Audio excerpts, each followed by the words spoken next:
The following is rated not safe for work. It contains strong language, adult situations, and lots of spoilers. Discretion is advised. In the criminal justice system, cinematic-based offenses are considered especially heinous. The dedicated attorneys who investigate these villainous films are members of an elite squad known as the Reels of Justice. These are their stories.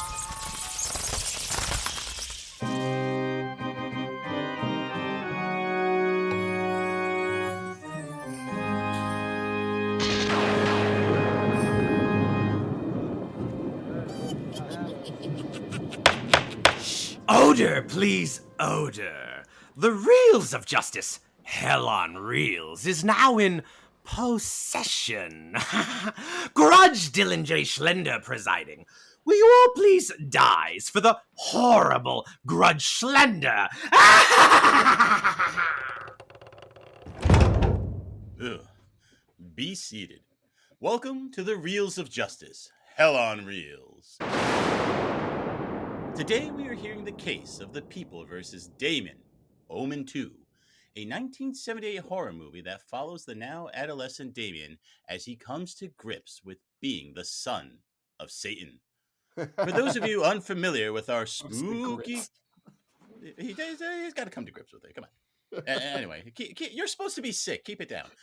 For those of you unfamiliar with our spooky court proceedings, we are here to determine if this film is guilty of the sin of being a bad movie. If so, it shall be cast for all eternity into the fiery pits of movie hell, upon which this courthouse just so happens to be built.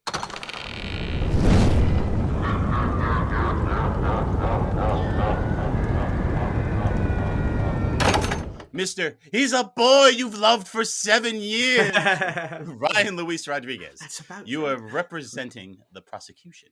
You may present your opening statement. Howard Hawks once said, "A good movie is 3 great scenes and no bad ones." Well, what we have here with Damien Omen II, notice no "the" in the title because those titles are charged by the letter, is a movie with 3 funny deaths and no good scenes.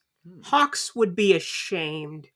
I'm challenged to name a series that deserves to comprise 6 films. Even Star Wars only stuck the landing 5 out of 11 times, but I know for a fact that The Omen doesn't deserve them.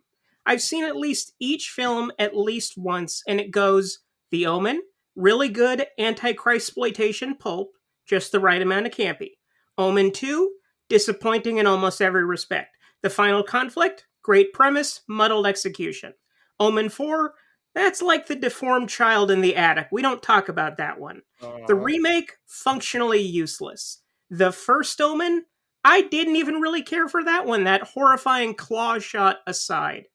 20th Century Fox rushed Damien into production following the unexpected success of The Omen in the wake of a genuine blockbuster, The Exorcist, and it shows in every single way.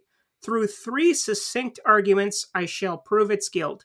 And if I don't, well, I don't really give a shit. Case dismissed. Okay, order please. The case is not dismissed, but thank you, Mr. Rodriguez. Appearing on behalf of the defense is Mr. Clay Keller. Please present your opening statement. Yes, thank you, Your Honor. Yet again, I find myself in front of this court having to defend a movie for the mortal crime of being born a sequel.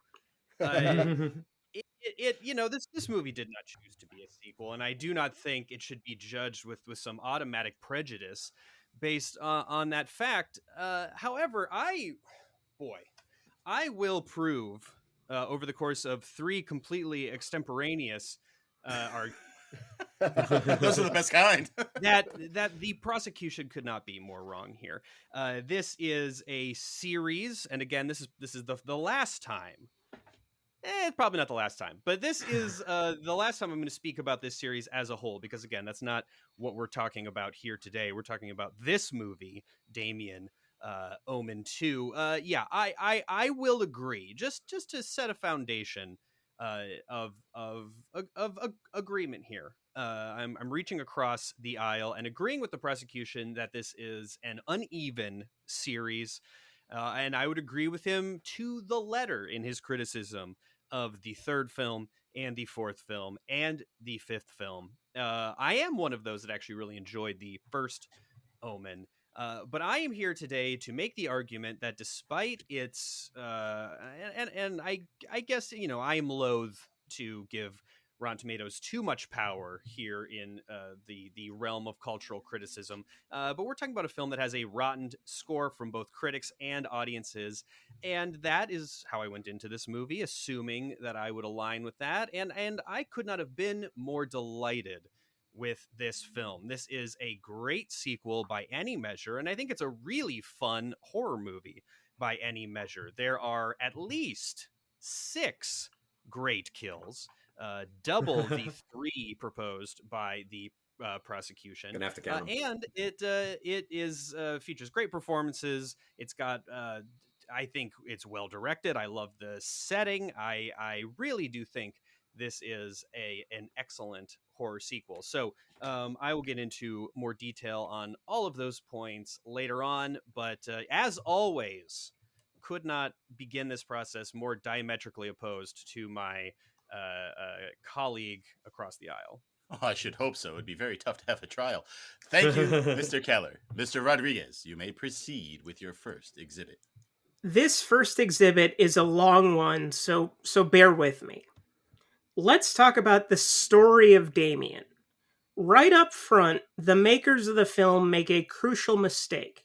They do a 7-year time jump from the events of The Omen, which I believe took place in the present day of 1976, and yet it looks nothing like 1983. There are nary a pair of parachute pants being worn, nobody's grooving to rapper's delight. It just looks like 1978, the year it was shot in. Secondly, the time jump brings us to the character of Damien, son of the devil and a jackal mother in his tween years. Nothing more dull than the Antichrist worrying about getting pimples. We've already seen him as a kid, and just because he's a couple of years older, it doesn't make it more compelling. Second mistake, setting a good deal of the picture at a military academy. Well, anyone who has seen Child's Play 3 knows that that's a ticket to Snoozeville. The most interesting element of the original Omen takes place 2/3 into the picture, when Gregory Peck realizes that his mission is to murder his adoptive son to prevent him from rising to power. That plays with such interesting questions of surrogacy and bad seed syndrome, and the tantalizing idea of what you would do with a time machine. Have I gone off topic? No. Let me explain. The most common answer to the question of what you would do with a time machine is, quote, kill baby Hitler. The Omen presents this dilemma. What if you can't? A kid is a kid. You never know what they're going to turn into. We haven't seen Damien do anything openly malicious other than paralyzing his mother. Just doing people doing things in his name. He never directs the nanny to hang herself, etc.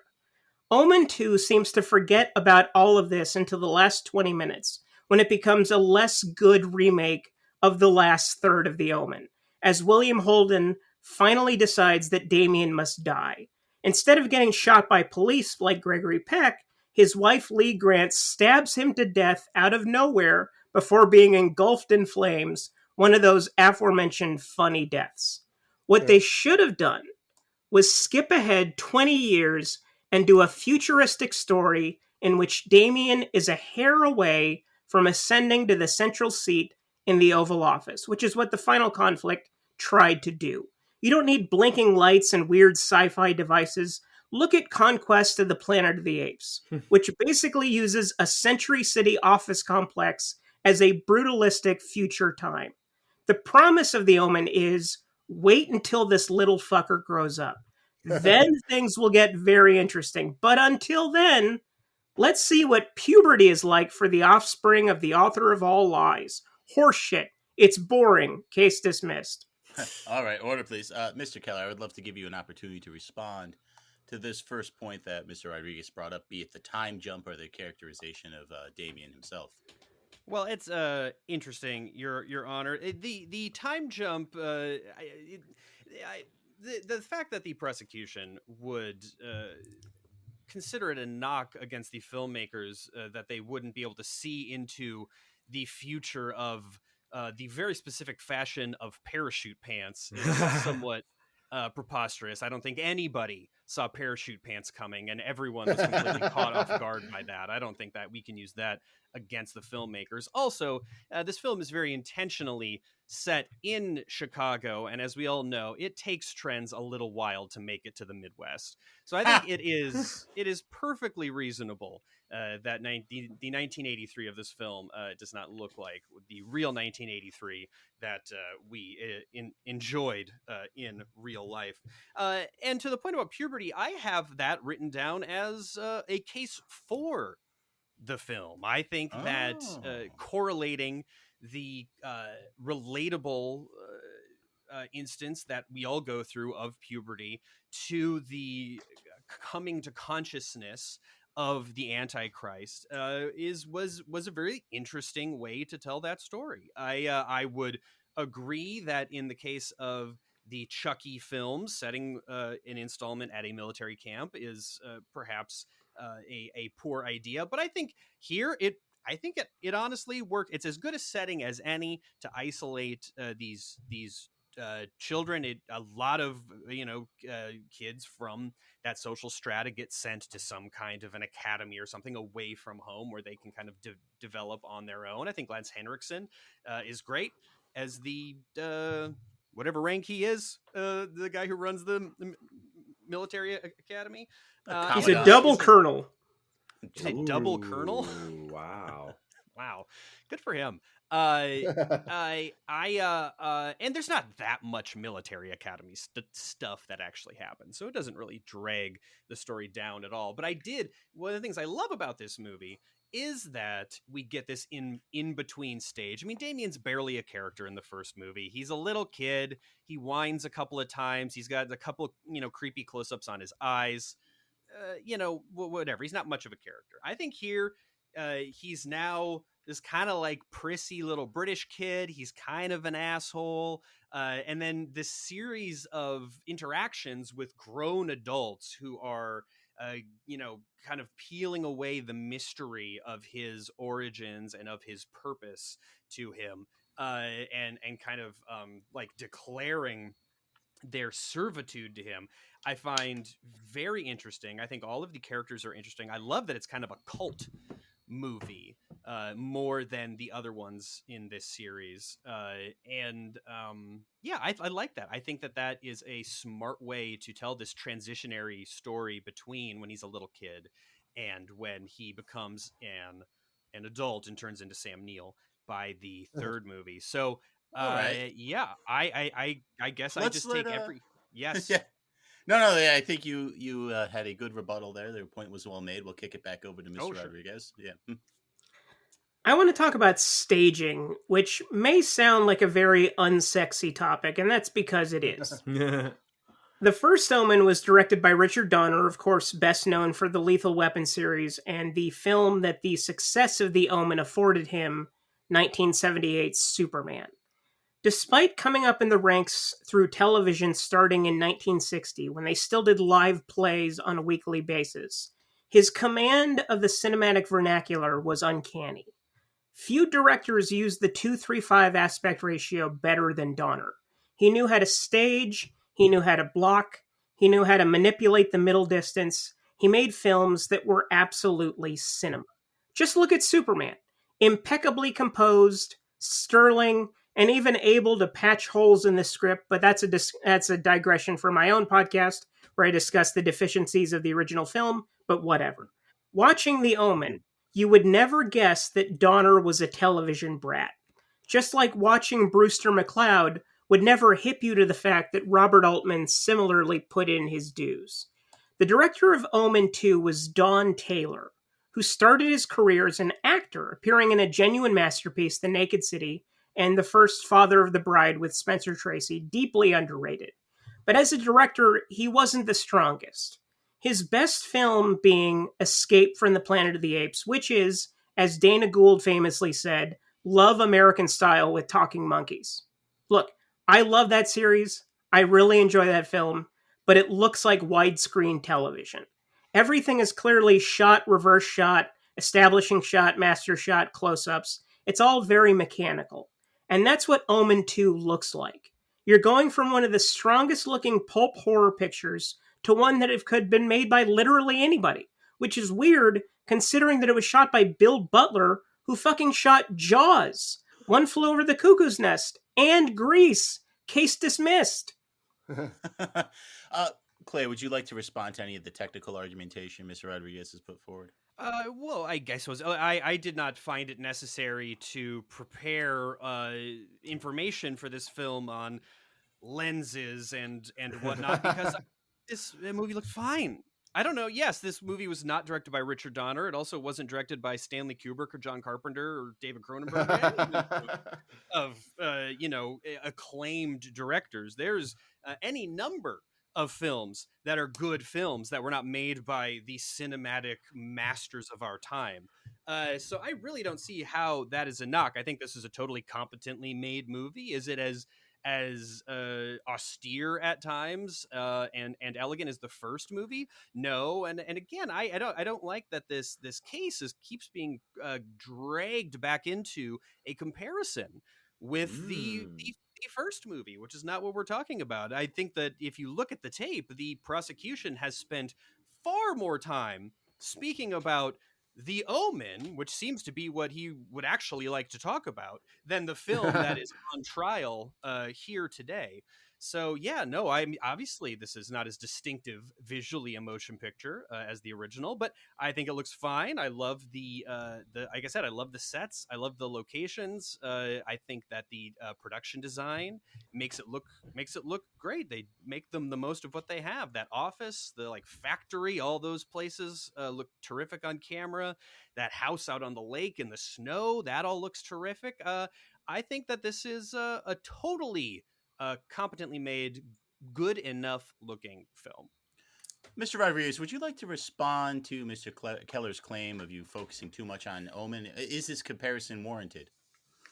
I believe that it is incredibly warranted because this is a series where the deficiencies are best exemplified by comparison.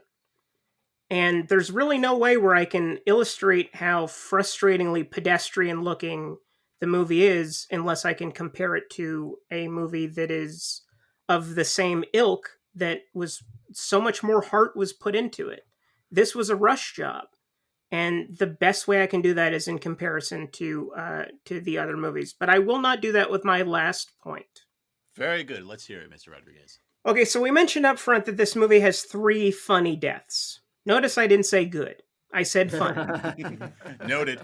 Beetlejuice star Sylvia Sidney has an experience that I like to call heart attack by crow proxy that is absolutely hilarious and probably not in the way intended.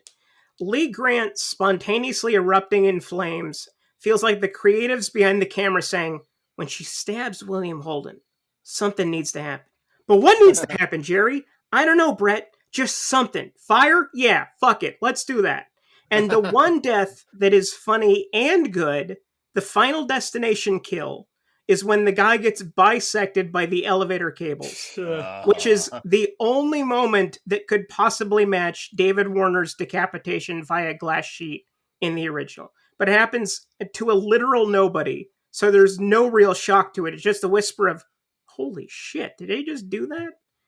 And this is something that isn't addressed in the film, at least properly. But in those 7 years between films, did nobody suspiciously die in the presence of Damien? Did he just bide his time for more than half a decade before resuming his murder spree? Because he looks like a normal kid. Unlike young Damien, who's legitimately creepy, tween Damien looks like a sad Corey Feldman. And why does he have a British accent? Isn't your accent a function of regionality and the way you're spoken to as a child? Gregory Peck and Lee Remick are not English. Neither are William Holden and Lee Grant. So why does he speak that way? It just bothers me is all. Case dismissed. All right. Clay, would you like to respond? Why did it take him so long to engage in his murder spree again? I will respond on all points that I can remember here. Everybody knows that having a British accent is not a function of where you were born or raised. It is a function of how evil you are. We saw that. We've seen that time and time again. Endless examples, the most famous of which being the most famous film series of all time, Star Wars. So their check on that one. What else do we have here? The prosecution, mere moments after promising he was not going to predicate his final point on a comparison to the first movie, started talking about David Warner getting decapitated, and other points about the first movie.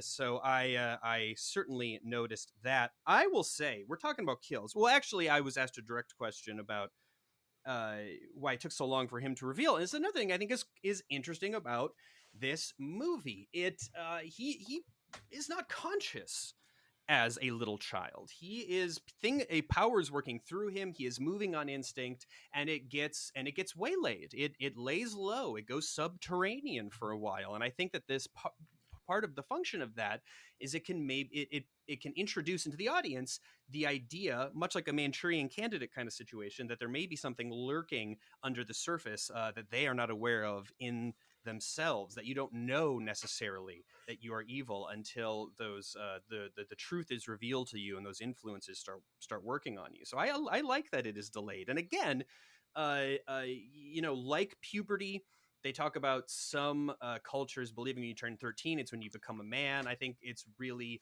when you or an adult. That I think tying into him coming into his own as the Antichrist, being related to those things, I think is really smart storytelling here. And the kills, look, I don't think funny and good are mutually exclusive. These kills rock. They're all good. The Sylvia Sidney one is great. The one where the reporter lady acts completely fucked up by a crow and then hit by a truck is some straight up like giallo shit, and it's fantastic.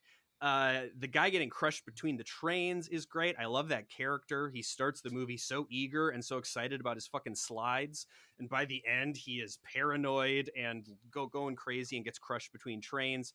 The guy dying under the ice is a really upsetting death scene, particularly for people who grow up, around the ice, playing on the ice. I grew up in Minnesota, as I am wont to point out when I'm on podcasts. But here, I thought, and that's one part that's shot really well. They're kind of chasing him along up top of the ice as he floats underneath. I think that's a very cool death.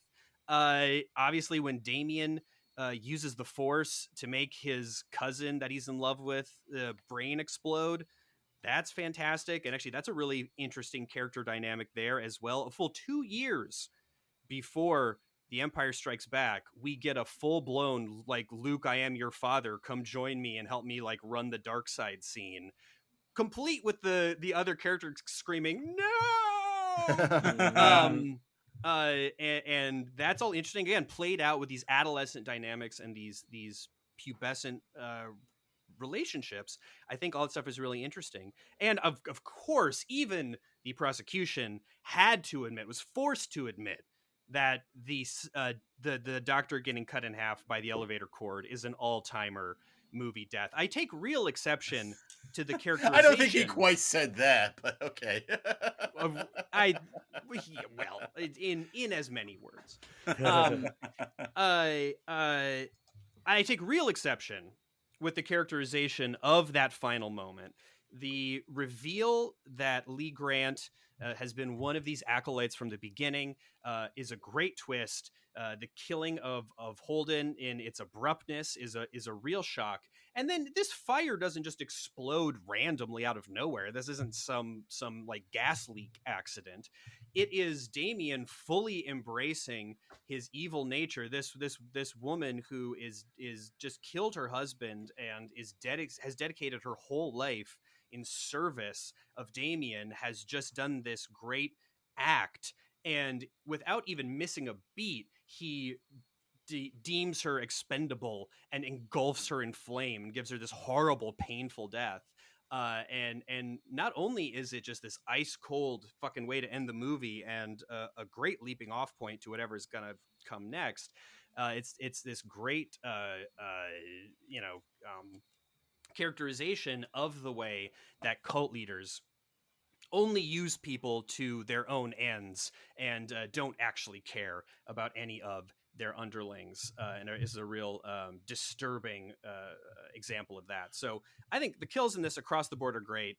On balance, superior to any in the rest of the series, and certainly more thematically tied in than kills in most things. That final moment is great. Oh, all right there, Mr. Keller. Mr. Rodriguez, would you like to redirect any of that before you rest officially? No, I'll rest officially.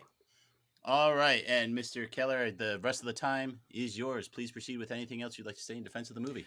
Yeah, I feel like I have gotten my case across to my satisfaction. I guess I will have. I'll throw together some words in closing here. In closing, we actually will do closing. We do closing. Later. I have nothing else in terms of arguments. Then I have a few concluding thoughts, but I can put those in my closing argument. Oh, okay. So you can rest as well if you'd like. I will rest. All right. Both sides have rested their cases. The attorneys will now present their closing arguments. Mr. Rodriguez, you may begin. Damien, Omen II is not the worst movie we've tried in this court. It's not even the worst sequel. But that is no excuse. You cannot in good conscience deliver a not guilty verdict. Admit it to yourself. When you were watching it, you checked the time more than twice, didn't you? And each time you were disappointed to discover how much more of the runtime you had left. 106 minutes is a long time.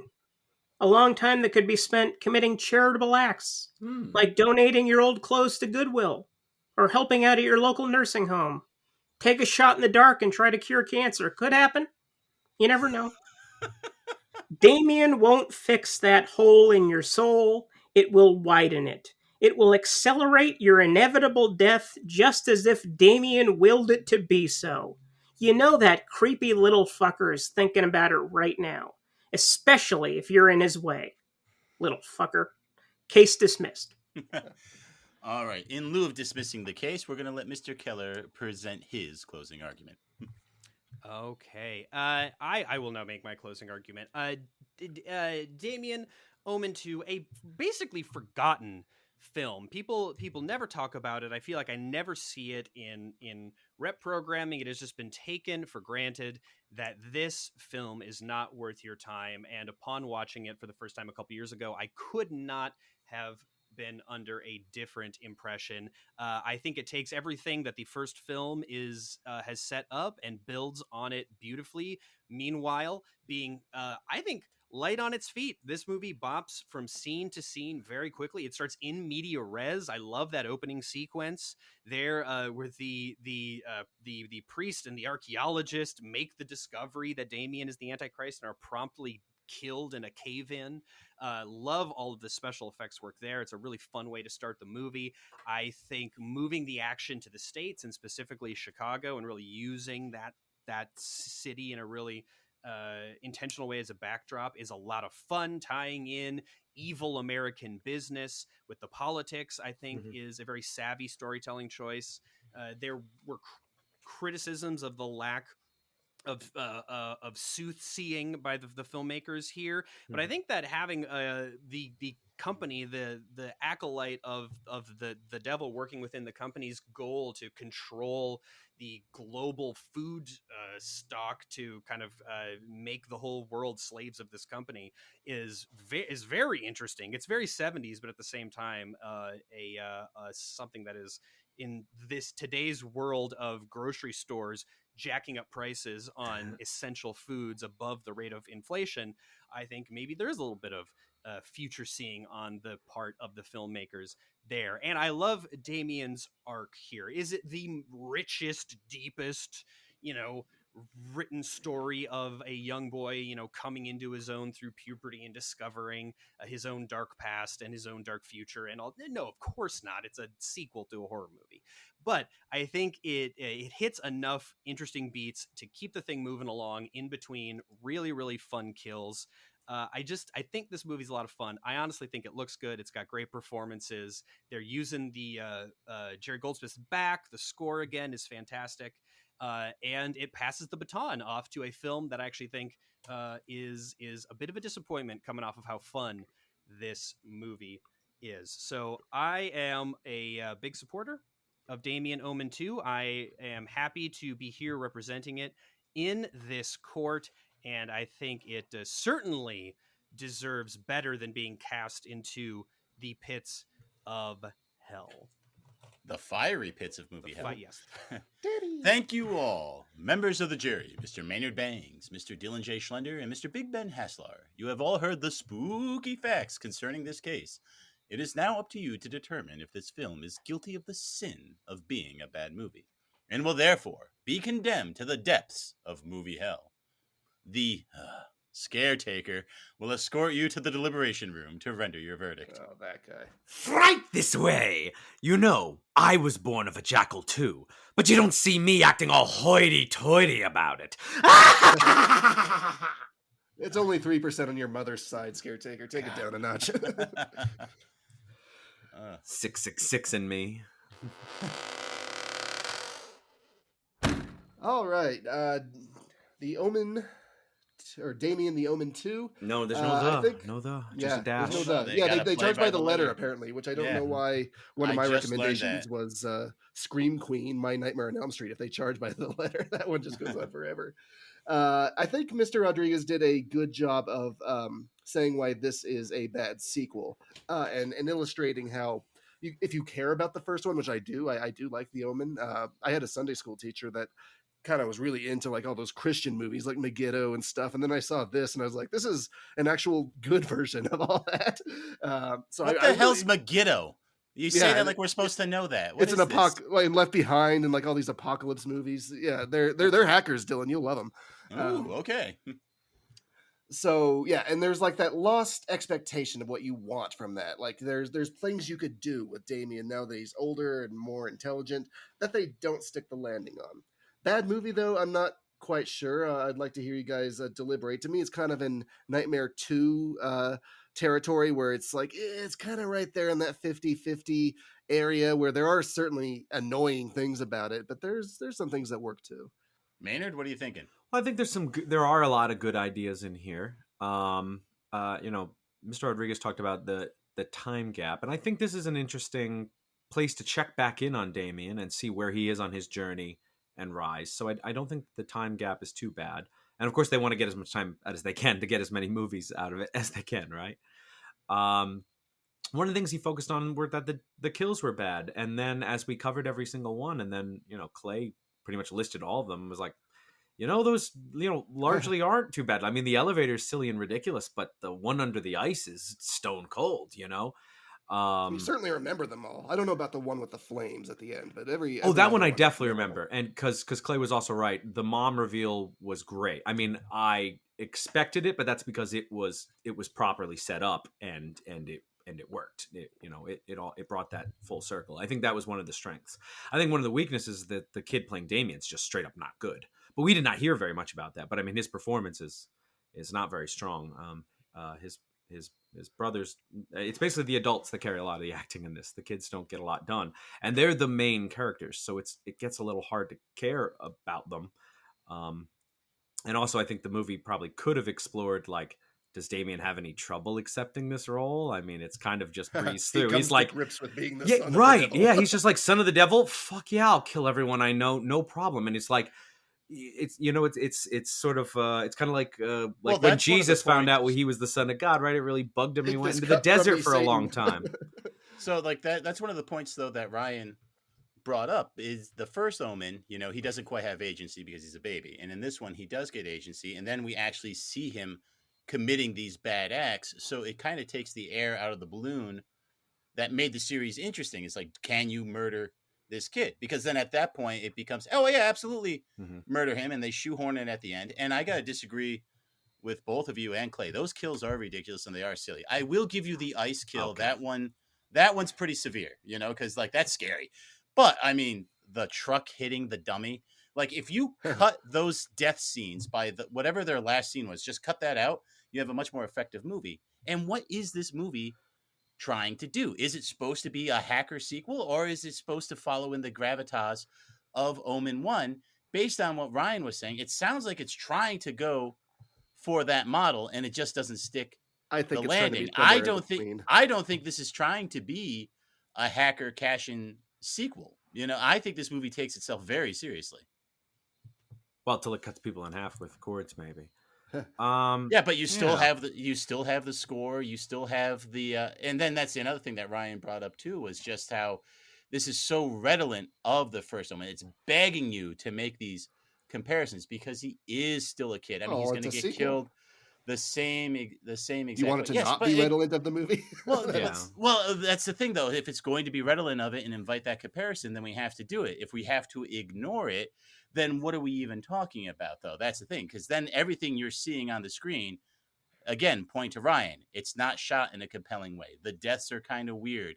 I'm very happy that the score's back, but if we're not supposed to compare that again to the first one, so I'm coming down more on Ryan's side just because there's so many deficiencies. It's trying so hard to be something that it's just not capable of being. If this was directed by like J. Lee Thompson, if we knew the intentionality of this was to be a hacker sequel, but I don't think we saw that on the screen. And I don't think we heard that in the case. Are you ready to lock in with that? I might be.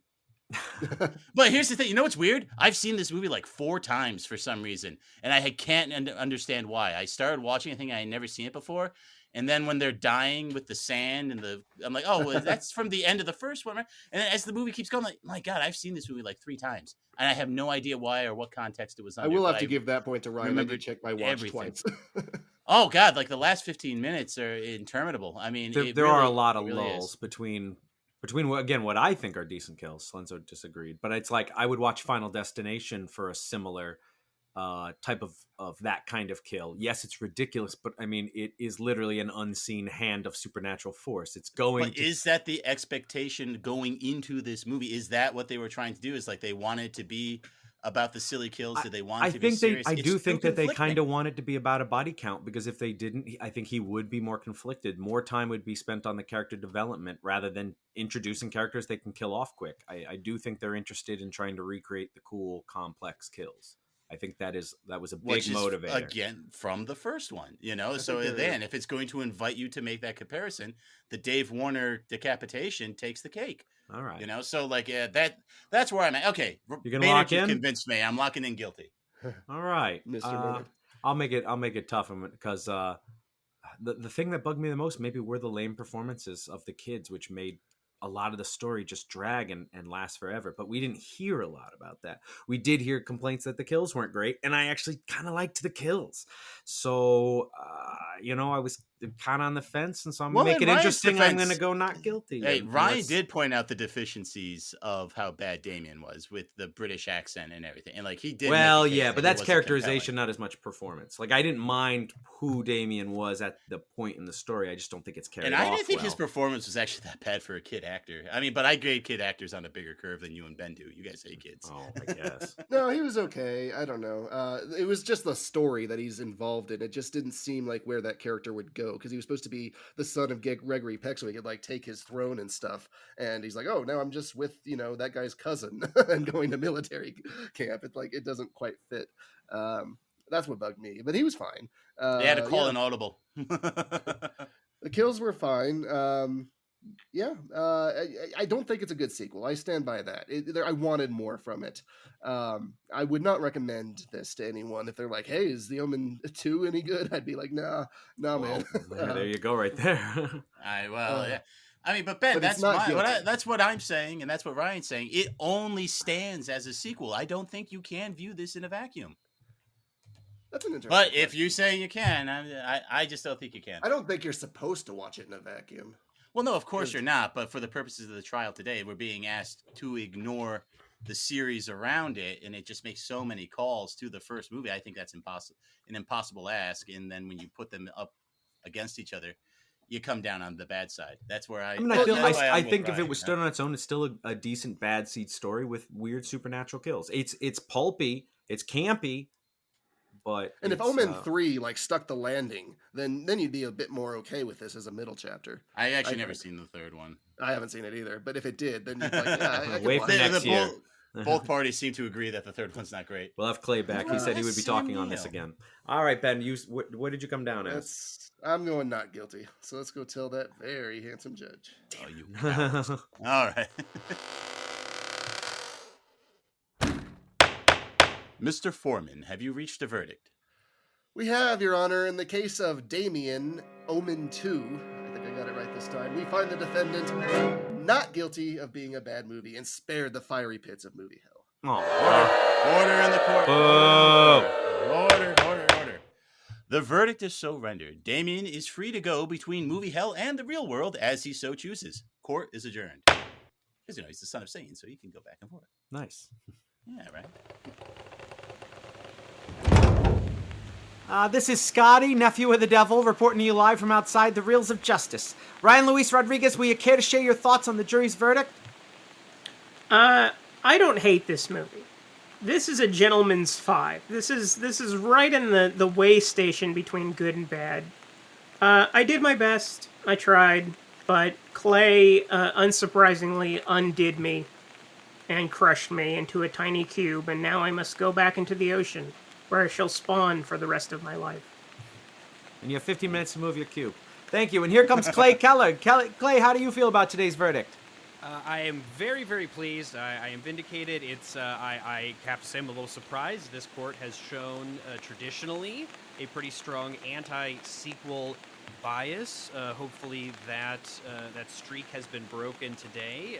There are probably not many more sequels that I'm sure I would be honored to speak for in the future. So I think this is a good sign, a positive turn in the direction of this court, and I think this for once and for all definitively declares that Damien Omen II is a horror holiday classic that should be watched by everybody annually. Thank you. That's all the time we have from the courthouse. I'm hoping for a position on the throne of darkness due to nepotism. Let's go back to the studio for post-trial analysis. What percent jackal are you? At least 15. Oh, well, that was a good trial. Yeah, I don't know if we hate sequels. I think sequels naturally come up here because they immediately invite comparison to another movie, which clearly was successful enough to make another movie. So yeah, they're not all Godfather. They put themselves kind of right behind the 8 ball, kind of instantly sometimes. So I think that ends up being ripe for discussion here. Yeah. And, they usually just fall within that nice kind of sweet spot for us. They really do. Yeah, that's what I just said. Yeah, and I'm agreeing with you. We're saying the same thing. No, Clay, what keeps you busy when you're not defending films? What do you do for fun? Oh, sure. I am the host of a podcast called Screen Drafts. It is a film ranking and conversation game where we have people alternate placing picks on the single definitive best of list for a topic. They each get things we call blessings, like vetoes and veto overrides, to try and defend their vision of the list. It is a lot of fun. Here, this is coming out in October, presumably. Is that correct? Yes. This could be very late September right now. Who knows? Last week of September, yeah. Well, we're coming up on our annual Scream drafts. That's what we do in October. All horror. There's tons of great spooky stuff coming up this month. And at the end of the month, our 300th draft is going to be a classic Hammer horror mini mega draft. So we're really excited about that. The Halloween season, always a high point of the year for us on Screen Drafts. Graham Skipper looks forward to it every year. I said it before, and I'll say it again. Best podcast out there. Could you? That hurts my feelings, Ryan. Right here. Clay, when you say mini mega, like what does that mean? So is that like an 11 episode? It's 11. We've got a lot of terminology that needs to be learned. There's a lot of lore that one needs to adapt to with our show. But yes, Ryan is right. Our usual show is 7 titles. When we call something a super draft, it means that the eligibility is every possible movie. So that'll change depending on how many potentials exist. Anything bigger than a 7 that isn't a super draft is a is anything that's more 20 or more is a mega draft, and anything in between there's a mini mega draft. We are going to do 13 for Hammer Horror, and because it's the it's the number of spookiness. Mega macro. Oh, okay. I'm voting for the Creeping Flesh. Do we get to vote? Is that how your show works, or? No, only if you get to draft. You can. I always give listeners the opportunity to lobby the drafters on social media beforehand, so you can lodge your. All right, Billy Ray. Go yell at Billy. Yes, exactly. I was about to say Billy Ray. I know a Billy guy. Ray won't listen to you. I know he won't, but I gotta try. I don't know. He might listen to us. He likes us. We all four of us come to him hat in hand. Yeah. He might do it. I was thinking individually, and you know what I thought, Billy Ray? Yeah, awesome. Now, we always ask for recommendations from our fun. guests for spooky movies that you think people should see, especially in this our Hell on Reels season. So, Clay, what is a spooky or horror movie that people should see? Yeah, spooky movie. I do not remember what I recommended last year, so I hope I don't accidentally recommend the same thing. Ben I will hope you remember. Again. But I am excited. I here in Los Angeles next month, or starting at the end of this month, at the American Cinematheque, they're doing something called Beyond Fest, which is going to keep my co-host Ryan very busy, as he is director of theater operations for the American Cinematheque. But they're doing something that I'm really excited about. Director Mike Flanagan is introducing a 4K restoration of this Australian movie called Lake Mungo. Love that movie. From Great pick. 2007, 2008, somewhere in there. It is the last movie, and I don't want to, if this movie doesn't scare you, don't come back to me and call me a wuss or anything. But it's the last movie that I saw. I saw this probably in 2011 or 2012. It's the last time that a film kind of got under my skin, like in a spooky way that had me kind of checking the corners of the apartment as I went to bed. It is a faux documentary, not a found footage movie, but a faux documentary about a family that believes the spirit of the daughter of the family who had died a year earlier has returned and is living in the house once again.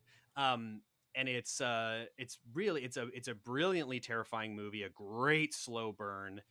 Stay till after the credits. And yeah, I think it was hard to find for a long time. It was a DVD from that, what was it? The films to see before you, what was that? 8 movies to die for. 8 films 8 movies to die for. Yeah. And as kind of Good this this poster that is very eye grabbing, but doesn't really, if you see the poster and it's like this like woman, this like silhouetted woman screaming kind of thing, that's not really the vibe of the movie at all. So don't be fooled by that. But yeah, so it was on DVD, and then you couldn't get it anywhere else for years. I think you can rent it on VOD It's on now, Tubi. Maybe. It's on Tubi. Yeah, maybe on Tubi. But yeah, highly recommended. If you're in LA, I think there's still some tickets left for that screening. It's at the Egyptian sometime at the end of September. But otherwise, check it out. Yeah, Lake Mungo. Put your phone away, turn off the lights, and that'll give you a nice chill. Dude, that is such a great recommendation. I found that movie. I listened to an interview that Mike Flanagan was doing where he was talking about how great it was. And I looked it up.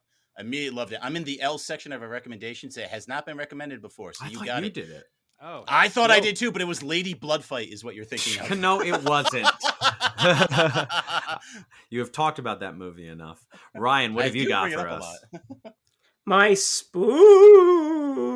recommendation this week is a film from 1973, written and directed by the husband-wife creative team behind the script for American Graffiti, Gloria Katz and William Hike, who are also responsible for Howard the Duck, don't hold it against them, Messiah of Evil.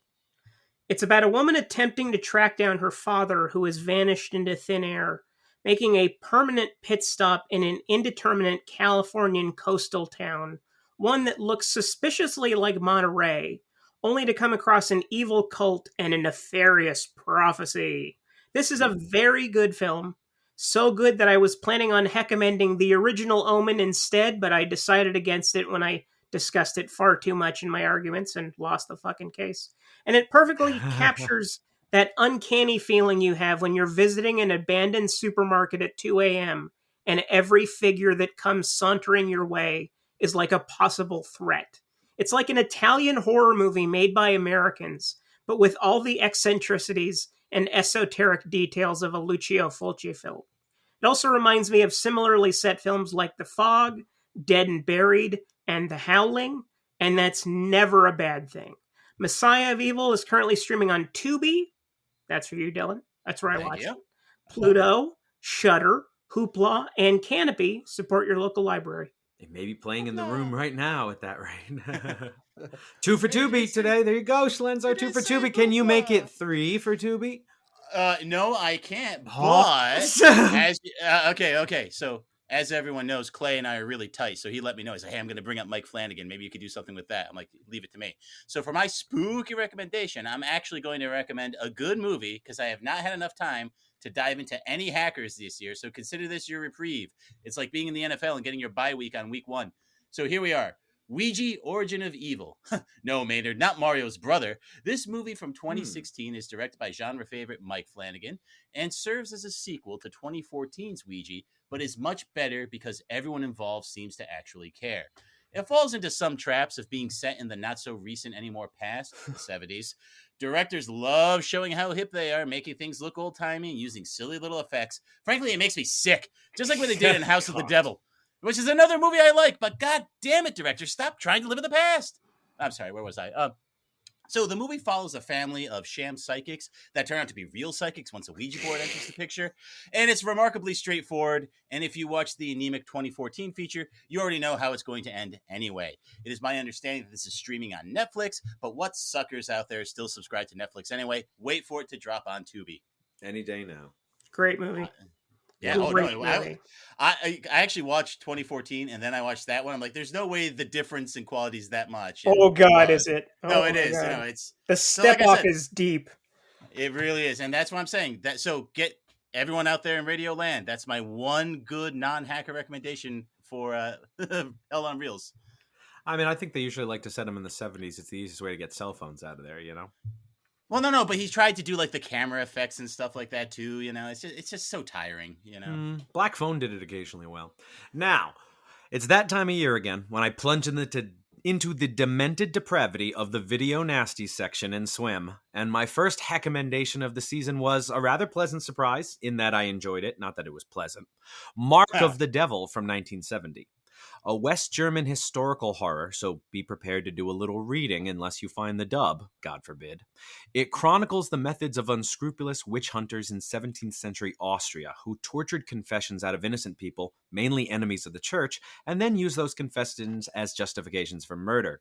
Marketed in the US as being rated V for violence, audience members were given sick bags to drum up attendance.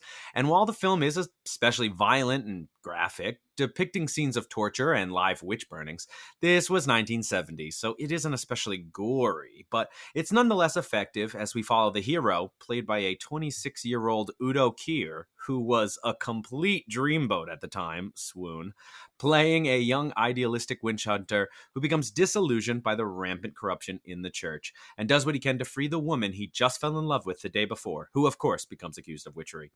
The film claims at the top that 8 million people were executed as witches in Europe during this time, although modern scholars estimate it closer to 50,000. But when it comes to completely innocent people being murdered for something they didn't do in the most horrible of ways, even one seems too much.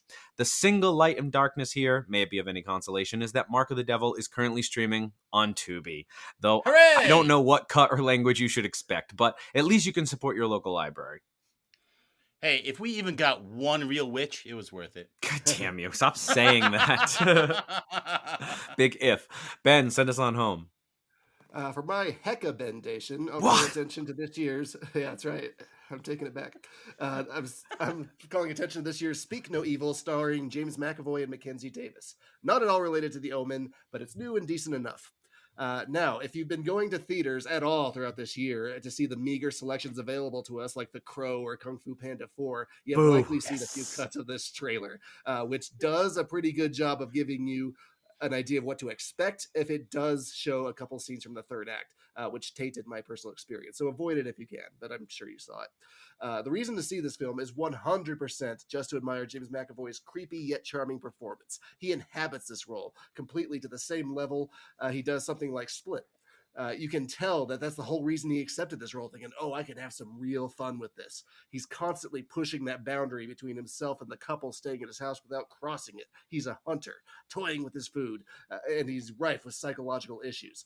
Mackenzie Davis, too, does a good job with her role as being the one in the relationship that's kind of sane and actually wants to do things to get out of this situation, while her husband's peacemaking ways make it so that they can't get out. That all said, I will warn you, this film does have a few annoying tropes to keep the story going. There's this 12-year-old girl who has panic attacks if they forget her stuffed rabbit, and this thing is used more than once to get the couple and James McAvoy back together, because who cares how creepy he is? Avoiding a child's meltdown is plenty of reason enough to jump back into that lion's den. So that puts it into Gentleman 7 territory, but Gentleman 7 is not bad. So if you like McAvoy as an actor, I think it's definitely worth checking out. Nice. Clay, have you seen this? Is one of the new ones out? I have not seen the Speak No Evil remake yet. I saw the original, and that one is. I'm very curious how much of the ending is the same in the. Supposedly, they changed the ending quite a bit. Okay, that's no surprise. I think if you're not going to change the ending, why do it? Can we do a head-to-head of Speak No Evil versus See No Evil? God, with Kane stabbing everyone with hooks, it's going to win. No, isn't that the Mia Farrow movie where she's blind and running around? Or am I thinking of something else? Is that even Mia Farrow? I don't know. You're thinking of Wait Until Dark, and that's Audrey Hepburn.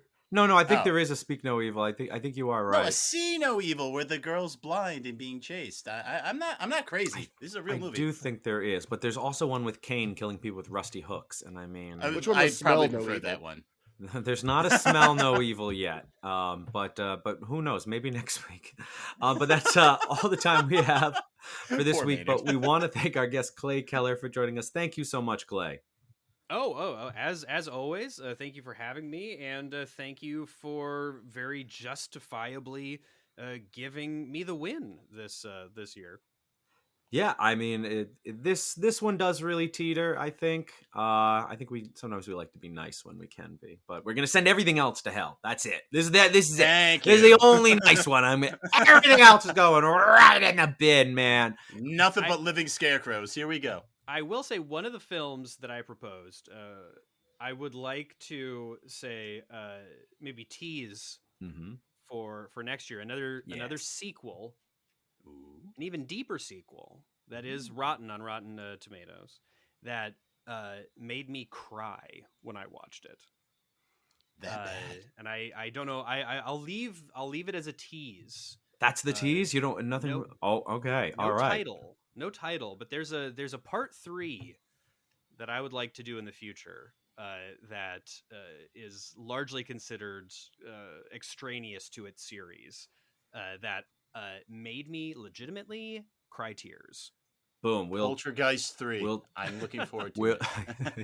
Tremors 3. That little girl died in real life. It's very sad. Okay. That is sad. Well, then we're marking on the calendar. We'll already get a date, and we'll put it out 1 year in advance. You'll have to meet us at the Strike of 12, and we hope everyone else will join us then too at the Strike of 12 as the Reels of Justice keep burning. Count it. 3 for Tubi. I almost forgot the burning thing. You almost forgot to laugh. You forgot the hell on Reels too. Shut up, Ben. Please follow us on Twitter at Reels of Justice, Instagram Reels of Justice, and Facebook.com/Reels of Justice.